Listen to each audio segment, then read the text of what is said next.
حج کے تمام ارکان ادا کرنے کے بعد میں جب اپنے ملک ہندوستان لوٹ رہا تھا، بصرہ میں جب ہم لوگ پہنچے، ہمیں شدت کی بخار کے آتم اٹھا، اور اس بخار میں میں نے جب دوڑ دیا، میری ماں نے بصرہ کسی قبرستان میں دفن کر دیا، ہندوستان میری ماں نہیں گئی، اور میری ماں نے اپنی دوسری شادی اسی بصرہ شہر کے فلاں محلے کے فلاں شخص سے رچا لیا۔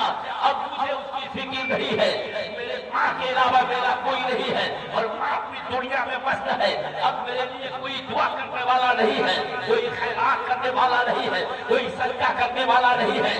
اب یہ لوگ جتنے اٹھے ہیں، یہ اپنی اپنی قبروں میں خوشی خوشی گئے ہیں، ان کے بعد والے زندہ ہے اور کچھ نہ کچھ کرتے ہیں، لیکن میری ماں ایک ہے جو اپنی دنیا میں مست ہے۔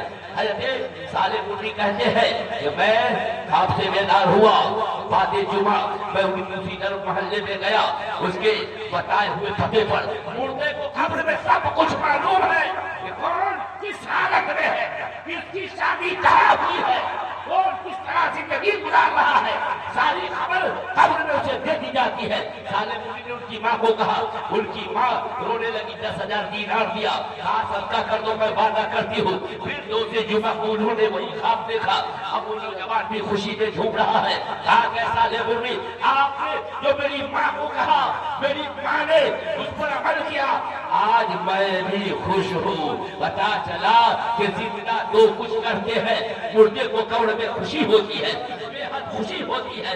مردے کی حالت اگر قبر میں بہتر ہے اور وہ بہتر ہے تو زندوں کی مرہون بدت ہے۔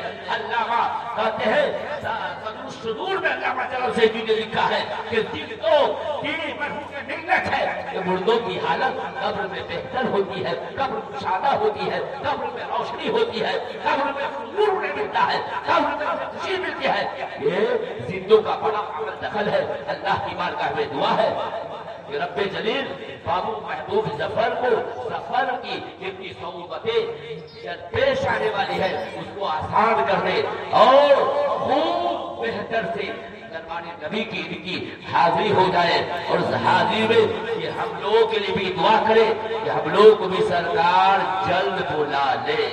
بس انہی کلمات کے ساتھ اپنی تقریر کو ختم کر رہا ہوں۔ ان کے دادا جناب ظہیر الحق صاحب کو اللہ تعالیٰ ان کے اس مبارک حاضری کے صدقے میں قبر میں نور عطا فرمائے، ان کی بخشش فرمائے، انہیں کروٹ کروٹ جنت عطا فرمائے، اعلیٰ العلم میں انہیں مقام عطا فرمائے۔ السلام علیکم ورحمۃ اللہ وبرکاتہ۔